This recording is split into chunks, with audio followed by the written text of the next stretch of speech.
Hi friends, நம்ம Erode மூவிஸில் Hollywood படமான நோஸ்ஃபெரட்டு எப்படி இருக்குன்னு பார்ப்போம். ஃப்ரெண்ட்ஸ், முதலே சொல்லிடுறேன், இந்த படம் கண்டிப்பாக எல்லாத்துக்குமானது இல்லை. இது ரொம்பவும் வித்தியாசமானது. நிச்சயமாக ரொம்ப அன்கம்ஃபர்டபுளாக ஃபீல் பண்ணுவீங்க. ஒவ்வொரு சீன்லேயும் பயமோ நடுக்குமோன்னு எதையாவது நம்ம உணரும்படியாக டிசைன் பண்ணியிருக்காங்க. வழக்கமான கதையை ஒரிஜினலை விட இன்னும் பயங்கரமாக எடுத்து இந்த செஞ்சுரியில் வெளிவந்த சிறந்த கோத்திக் சினிமான்னு சொல்ல வச்சுருக்காங்க. இந்த படம் விஷுவலாக பிரமிக்க வைக்கிறதோட இல்லாமல் டாப் ஆர்டிஸ்டுங்களோட பெர்ஃபார்மன்ஸும் சேர்ந்து ஒரு கிளாசிக் வேம்பயர் கதையோட பெஸ்ட் அடாப்ஷனாக அமைஞ்சிருக்கு. ராபர்ட் எகர்ஸோட நோஸ்ஃபெரட்டு ஒரு மாதிரி அவங்கள டிஸ்டர்ப் பண்ணக்கூடிய படம். இவர் கதை சொல்லும் போது இந்த மாடர்ன் தாட்ஸே வராது. ஏதோ ஒரு பழங்கால அட்மாஸ்பியரில் இருக்கிற மாதிரி ஃபீல் பண்ண வச்சிருவாரு. அவரோட the beach, the lighthouse, Northman படங்களை பார்த்துருந்தீங்கன்னா நான் சொல்ல வரதை ஒத்துப்பீங்க. நோஸ்ஃபெரட்டுல இந்த வேம்பயரோ இல்லை அவனால் பாதிக்கப்பட்ட ஒருத்தரோ கதையை சொல்கிற மாதிரி இருக்கும். அதனால ஒரு குறைஞ்ச சத்தத்தில் முன்னுகளும் உருமுகளும் தொடர்ந்து பேக்ரவுண்டில் நம்ம கேட்கும்படியாக அமைச்சிருக்காங்க. கேமராவோ இருண்ட கோட்டைங்க மேலேயும் நீண்ட காரிடார்லையும் படுக்க அறையில் கெட்ட கனவுனால ரெஸ்ட்லெஸ்ஸாக அப்படி இப்படின்னு திரும்புகிற ஆளுங்க மேலே ஊர்ந்து போகும். அப்படியே ஒரு பெரிய நிலப்பரப்பு மேலே கருப்பாக ஏதோ வேகமாக படற மாதிரி மொத்தமாக நம்ம மனசில் ஒரு கிளியை உருவாக்குறாங்க. நோஸ்ஃபெரட்டு ஏகே கவுண்ட் ஓர்லாக் தன்னோட ஆத்மாவா உரிமையாக நினைக்கிற எலன் ஹட்டர் என்ற இளம் பெண்ணை கனவுலையும் நினைவுலையும் துரத்தி வெறித்தனமா காதல் பண்ற கதை இது. இந்த கதையில இன்னொரு பக்கம் எலன் ஹட்டரோட ஹஸ்பண்டா தாமஸ் ஹட்டர், அவளை அவங்கிட்ட இந்த காப்பாத்த போராடுறவன். படம் 1838 விஸ்பாக்ன்ற ஒரு கற்பனை நகரத்துல இருந்து தொடங்குது. அங்க எலன் கணவன் தாமஸ் ஹட்டரோட ஒரு அமைதியான வாழ்க்கையை வாழ்ந்துட்டு இருக்கா. ரியல் எஸ்டேட் வேலையில இருக்கிற தாமஸ் ஒரு ப்ராப்பர்ட்டியை ரொம்ப தூரத்துல இருக்கிற கவுண்ட் ஓர்லாக் கிட்ட போய் ஃபைனலைஸ் பண்ணிட்டு வரதுக்காக கம்பெனி சார்பா அனுப்பப்படுறான். எலன் ஏதோ தப்பா இருக்குன்னு எவ்வளவு வான் பண்ணாலும் பணம் நிறைய கிடைக்குதுன்னு அங்க கிளம்பிடுறான். கவுண்ட் ஓர்லாக் கூட பயங்கரமான கோட்டைக்கு சேர்ந்ததும் தாமஸ் பயந்து போறான். ஏன்னா அவன் ஒரு சாதாரண ஆள் இல்லைன்னு அப்பதான் தெரியுது. இங்க எலனோட நிலைமை மோசமாயிட்டே வருது.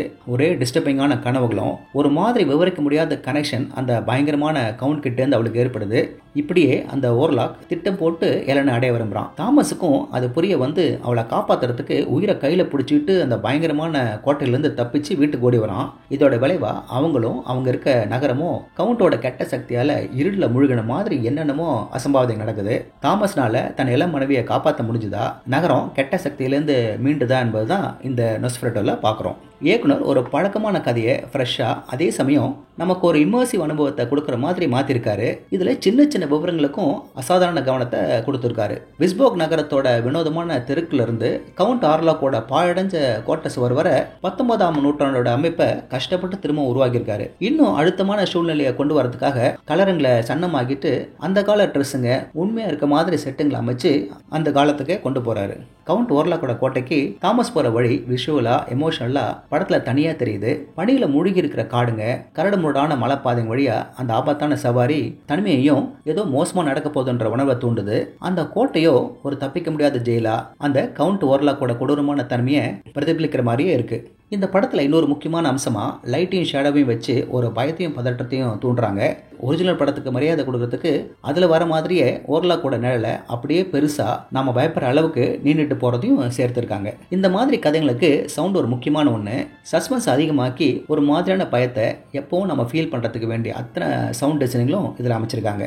அதுக்கு மேல ஒரு வித கிளியை ஏற்படுத்துற ஓர்லாக்கோட குரலும் உங்களை செட்டில் ஆகவே விடாது. எனக்கு இதுல பிடிச்ச இடம் தாமஸை கவுண்ட் ஆர்லாக்கோட குதிரை வண்டி வந்து பிக்கப் பண்றதுக்கு முன்ன வர சீனு. என்ன இடம் இது, வரப்போற பயங்கரம் அங்கேயே தெரியும். இதோட ஒரிஜினல் இருந்து இன்னும் பெஸ்டா ரீக்ரியேட் பண்ணிருக்காங்க. என்ன மாதிரியான சினிமாட்டோகிராஃபி அது. இது இன்னும் வேற லெவலுக்கு எடுத்துட்டு போறது ஆர்டிஸ்டுங்களோட பெர்ஃபார்மன்ஸ். ஜானி டெப்போட பொண்ணு லில்லி ரோஸ் டெப் அப்பா மாதிரி நடிப்புல பெர்ஃபார்மன்ஸ் செம்ம. ஒரு ஆஸ்காருக்கான நடிப்பை கொடுத்துருக்காங்க. இவங்க வலிப்பு வந்த மாதிரி உடம்ப வளைச்சி நடுங்கிறதும் முகத்தை அஷ்ட கோணலாக்குறதும் உண்மையாவே பண்றாங்க. ஏன்னா படம் முழுக்க கம்ப்யூட்டர் கிராபிக்ஸை யூஸ் பண்ணல. அடுத்து தாமஸா நடிச்சிருக்கிற நிக்கோலஸ் ஹவுல்ட் அதிக படத்துக்காக ஆசைப்பட்டு இப்படி இல்லாம அப்படி இல்லாம அவதிப்படுற கேரக்டர் நல்லா பண்ணியிருக்காரு. அடுத்து இந்த கவுண்ட் ஓர்லாக் முதல்ல அவனை இருட்டிலே வச்சு மெதுவா புடைச்ச மூக்கு, பெரிய காதுங்க, அழுகுன பணத்து மேல இருக்கிற புழுங்க மேல ஊற கொஞ்சம் கொஞ்சமா அந்த வயசான மான்ஸ்டரை வெளிச்சத்துக்கு கொண்டு வந்து ஒரு நடுக்கத்தை ஏற்படுத்துறாங்க. ஓர்லாக்கா பில் ஸ்காட்கார்டு தான் நடிச்சிருக்காரு. மனுஷன் அந்த ப்ராஸ்தட்டிக் மேக்கப்ல மறைஞ்சிருந்தாலும் அந்த குரலும் உச்சரிப்பும் இன்னும் பயத்தை அதிகமாக்குது. இயக்குனர் ஒரு கோரமான செதஞ்ச உருவத்தை முன்வைக்கிறாரு. முன்ன வந்த படங்களோட பாதிப்புங்க இருந்தாலும் இயக்குனர் எகர்ஸ் தனக்குன்னு ஒரு ஸ்டைல அடையாளத்தை செதுக்கியிருக்காரு. இதோட பேசிங் எல்லாருக்கும் சரியா இருக்குமான்னு தெரியல. ஆனா மெதுவா அந்த பயத்தை, அன்னீஸ்னஸை, அந்த பயங்கரமான சூழ்நிலையை அனுபவிக்க விரும்புறவங்களுக்கு இப்படி இருந்தாதான் பிடிக்கும்.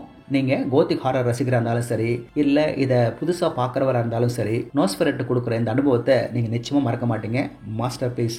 ஓகே ஃப்ரெண்ட்ஸ், இதே போல் இன்னொரு சுவாரஸ்யமான பட விமர்சனத்தோடு சந்திக்கிறேன். இந்த விமர்சனம் உங்களுக்கு பிடிச்சிருந்துச்சுன்னா உடனடியாக லைக் பண்ணுங்கள், ஷேர் பண்ணுங்கள். நன்றி.